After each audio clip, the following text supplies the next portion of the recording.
Magandang gabi mga katambay. Ako si Kuya Bor ng Creepy Tambayan. Kaya huwag kalimutang mag-like, share at subscribe para mas marami pa tayong kwentong katatakutan gabi-gabi. Ngayon, makinig ka. Ito ang kwento ng Ang Susi ng Libingan. Si Gelo, 12 taong gulang, ay mahilig tumambay sa lumang sementeryo malapit lang sa kanilang bahay. Wala siyang kinatatakutan kahit anong oras pa siya naroon. Madalas siyang sumasama sa kanyang mga kaibigan para doon maglaro ng taguan. Kahit pinagsasabihan sila ng mga matatanda, irespeto niyo ang mga patay, baka kayo pa ang sunduin. Isang hapon ng Sabado, habang nagtataguan sila sa may pinakadulong bahagi ng sementeryo, napansin ni Gelo ang kakaibang bagay sa ilalim ng luma at bitak-bitak na puntod. Isang lumang susi, maitim na tila kinakalawang, mabigat at malamig sa palad. "Uy, pwede tong i-display sa bag ko," sabi niya sa mga kaibigan. Ikinabit niya ito sa zipper ng kanyang bag, parang tropeyo.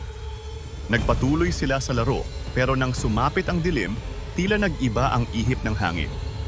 Mula sa malayo, may pumapagaspas na tunog na parang tela o damo na nililipad ng hangin. Hindi na nila pinansin. Umuwi na si Gelo at nakalimutang tanggalin ang susi sa kanyang bag.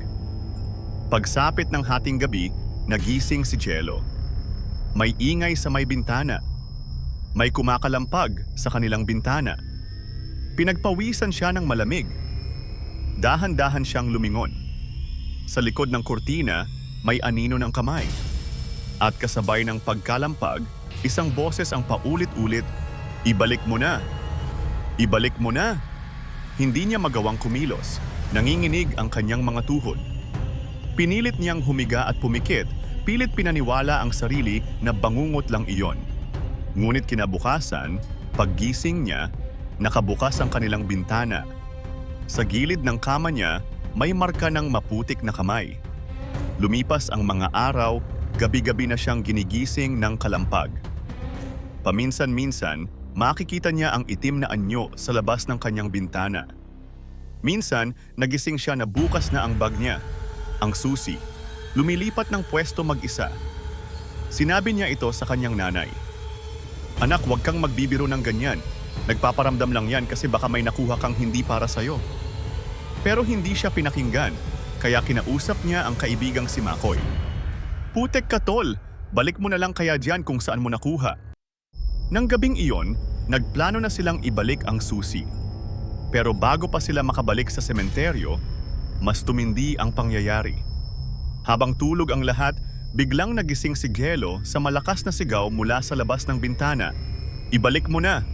Nang silipin niya ang labas, isang matandang babae na putol ang paa, sunog ang balat, duguan ang mukha at may butas ang mata.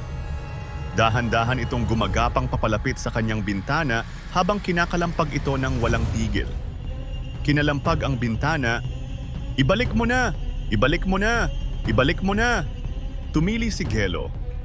Tumakbo sa kanyang nanay, ngunit pagbalik nila sa kanyang kwarto, wala na ang babae, pero ang susi nakatayo na sa gitna ng sahig. Wari bang tinuturo ang direksyon pabalik sa sementeryo?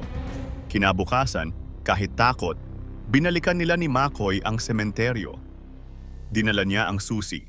Doon sa pinaggalingan nito, nakita nila ang puntod na may nakasulat na pangalan, Margarita L. de la Cruz, 1908-1945.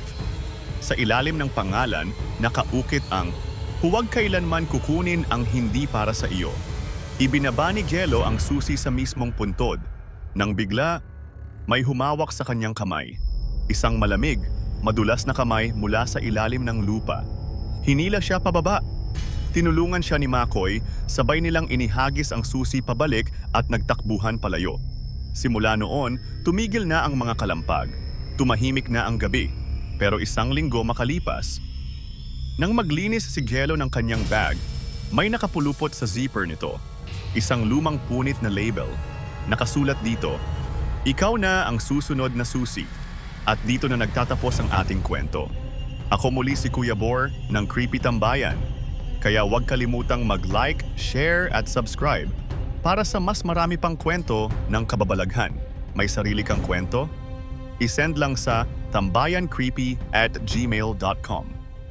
Mag-iingat kayo palagi at hanggang sa susunod na kwento. Paalam mga katambay!